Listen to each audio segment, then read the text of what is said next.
Izin saya bacakan. Ada keputusan judicial review dari Mahkamah Agung yang dikatakan sebagai berikut. Perolehan suara calon anggota legislatif yang meninggal dunia untuk pemilihan anggota DPR dan DPRD dengan perolehan suara terbanyak seharusnya menjadi kewenangan diskresi dari pimpinan partai politik untuk menentukan kader terbaik sebagai anggota legislatif yang akan menggantikan calon anggota legislatif yang meninggal dunia tersebut dengan tetap memperhatikan peraturan perundang-undangan. Jadi dari paragraf ini ada 5 aspek untuk mempertegas ke ahli. Yang pertama adalah perolehan suara calon anggota legislatif yang meninggal. Yang kedua, meninggalnya terjadi dalam pemilu dengan suara terbanyak. Yang ketiga, ada seharusnya menjadi kewenangan diskresi dari pimpinan partai politik. Yang keempat, diskresi tersebut diganti dengan calon pengganti dari kader terbaik yang merupakan bagian diskresi pimpinan partai. Yang kelima, dengan tetap memperhatikan undang-undang. Saya mulai dari sederhana. Apakah ada suatu keputusan yang mengatakan dari lembaga negara dilaksanakan dengan melanggar undang-undang? Ada tidak? Saya tidak bisa menjawab karena bukan ranahnya saya. Oh ya, baik, bukan ranahnya. Nah, ya ini kan menanyakan ahli bahasa karena terkait dengan pengertian paragraf ini. Oke, kalau saya sebagai pengertian paragraf ada kata-kata seharusnya. Ya. Ada kata-kata meninggal, seharusnya, diskresi pimpinan, dan kemudian menggantikan calon kader terbaik sebagai suatu pesan dalam paragraf. Menurut ahli, apakah bisa ditingkat maknanya?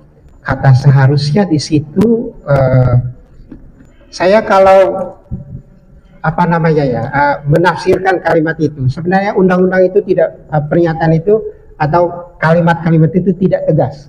Seharusnya, kata seharusnya itu harusnya tidak dipakai. Seharusnya tidak dipakai. Ya, langsung saja. Karena kalau ada seharusnya, itu artinya ya boleh juga tidak gitu, boleh ya gitu.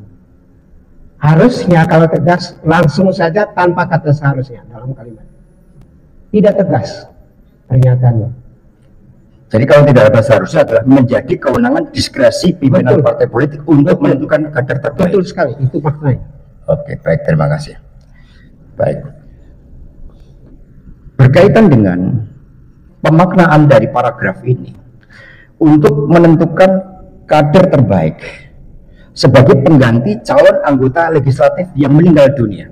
Apakah makna itu jelas menurut ahli? Jelas. Jelas ya, oke, terima kasih.